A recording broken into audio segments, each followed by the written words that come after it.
Muchas gracias. Es un gusto estar aquí entre amigos, pero hay que decir que es un sabor agridulce.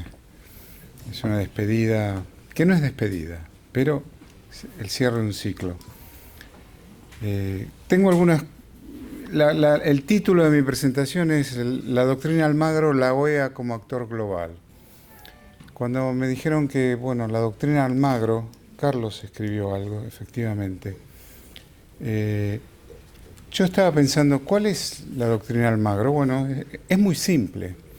Rosa María lo dijo, es en base al derecho internacional público, que es su religión, y el derecho internacional humanitario,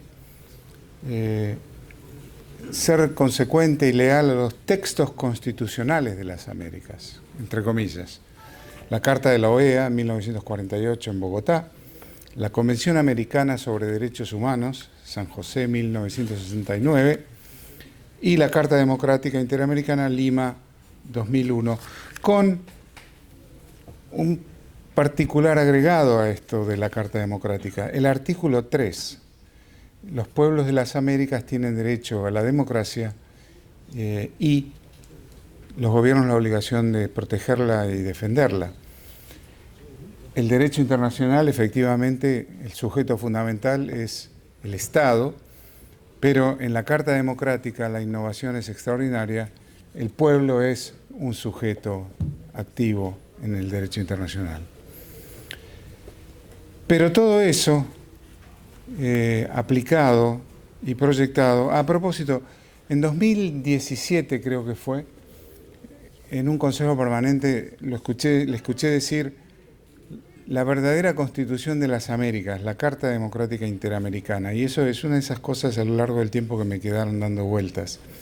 Todo esto, en mi lectura, aplicado y proyectado para hacer de la OEA una organización global, o sea, un actor global.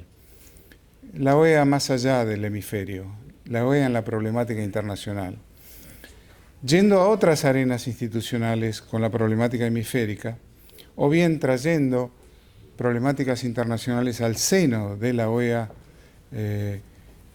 para ser debatidas y que el sistema internacional escuche nuestra voz, la voz de las Américas. O sea, el foro político principal de las Américas, involucrado en la discusión relevante al orden, la paz y la seguridad internacional. Tengo 3 episodios que quiero compartir con ustedes, 3 casos, estudios de caso, 3 ilustraciones. Número 1, bueno, estoy entre venezolanos, no tengo mucho que explicar, pero número 1, Venezuela en la Corte Penal Internacional. Pero puedo compartir con ustedes algunos behind the scenes, ¿no? Algunos en bambalinas. En 2014 quedó claro que las violaciones a los derechos humanos tenían lugar de manera generalizada y sistemática y tenían como objetivo perseguir a un grupo específico, los opositores políticos. Es decir, las violaciones a los derechos humanos constituían crímenes de lesa humanidad.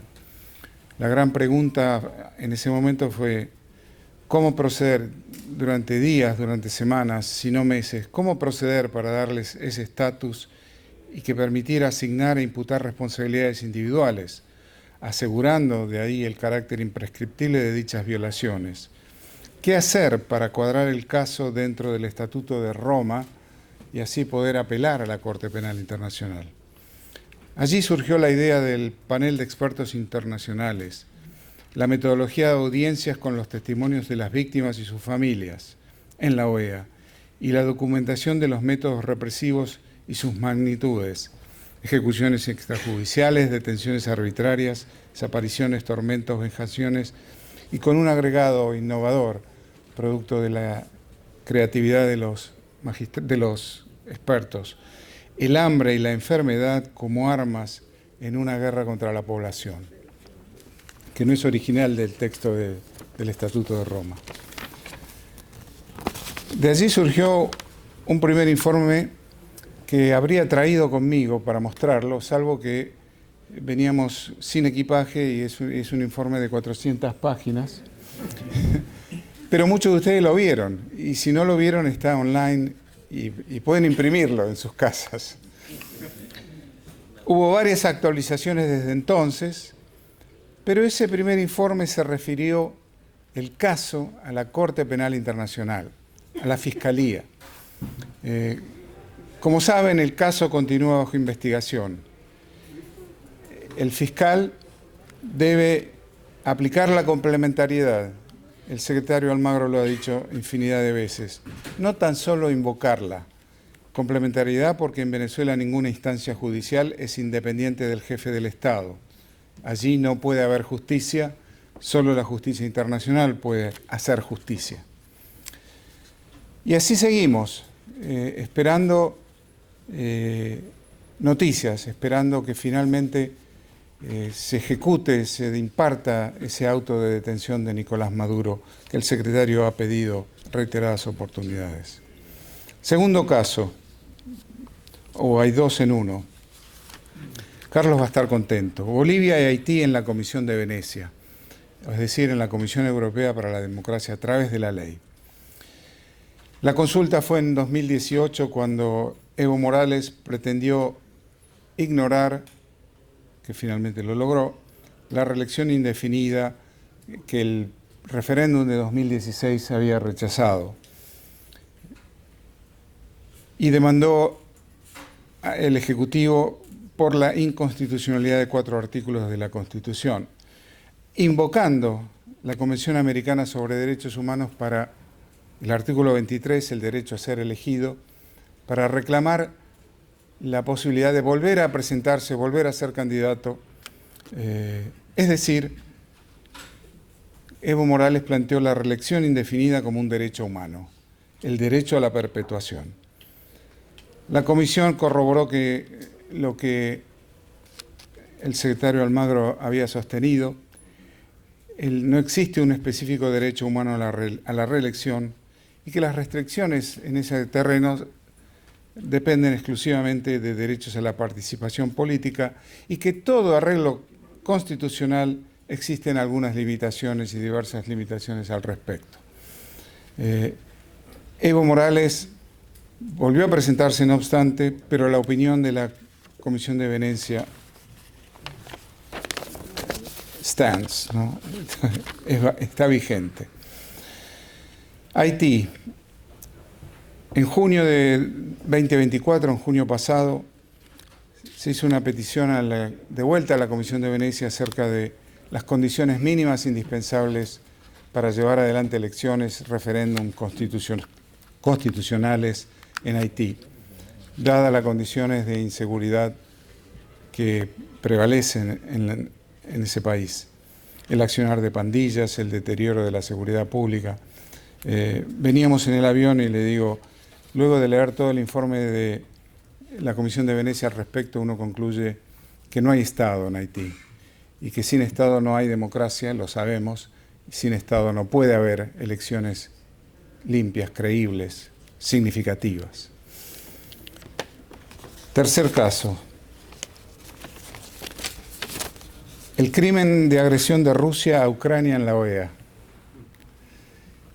Ni bien ocurrida la invasión en febrero de 2022, escuché por primera vez a un líder internacional llamando la invasión guerra de agresión. Fue el primer estadista en llamar esa invasión como una guerra de agresión.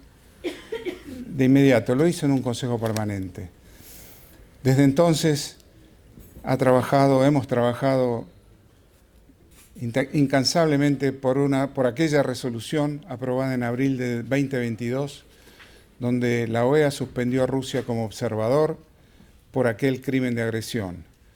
Crimen de agresión según fue introducido en Nuremberg en 1945. El secretario ha apoyado a Ucrania en la conformación de tribunales internacionales para juzgar dicho crimen y otros. Ha apoyado a Ucrania en su plan de paz, adhiriendo y ratificando siempre el carácter no negociable de su soberanía y su integridad territorial. Hemos asistido a reuniones, ya sea en Estonia, en Suiza o en Nueva York. Hemos abierto las puertas de la OEA, el secretario ha abierto las puertas de la OEA a las autoridades ucranianas. en Washington, tanto como en las asambleas generales de Lima y de Asunción. Y esta es una dimensión central de la doctrina de Almagro. Con esta me quedo yo, esta me llevo yo. Hacer de la OEA una organización global, o sea, un actor global, más allá de las Américas.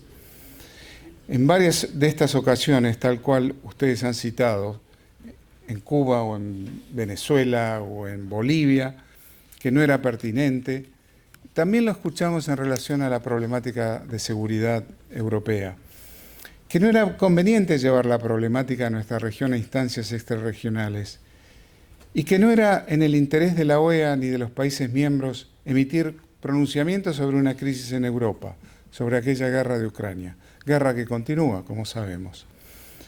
Nunca fue un cálculo de utilidad, nunca fue un cálculo instrumental. No es que fuera pertinente. Luis Almagro, en un sentido, fue un secretario general a la King, por Martin Luther King, quien dijo: la injusticia, traduzco, la injusticia en cualquier lugar es una amenaza para la justicia en todas partes. Estamos atrapados en una red ineludible de reciprocidad. Lo que afecta a uno directamente, afecta a todos indirectamente.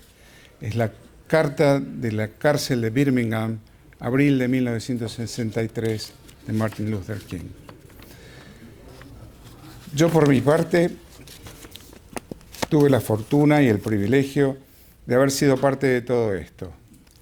Señor secretario, querido amigo Luis, un eterno agradecimiento. Y tené la certeza que donde sea que estemos, seguiremos trabajando por esta causa.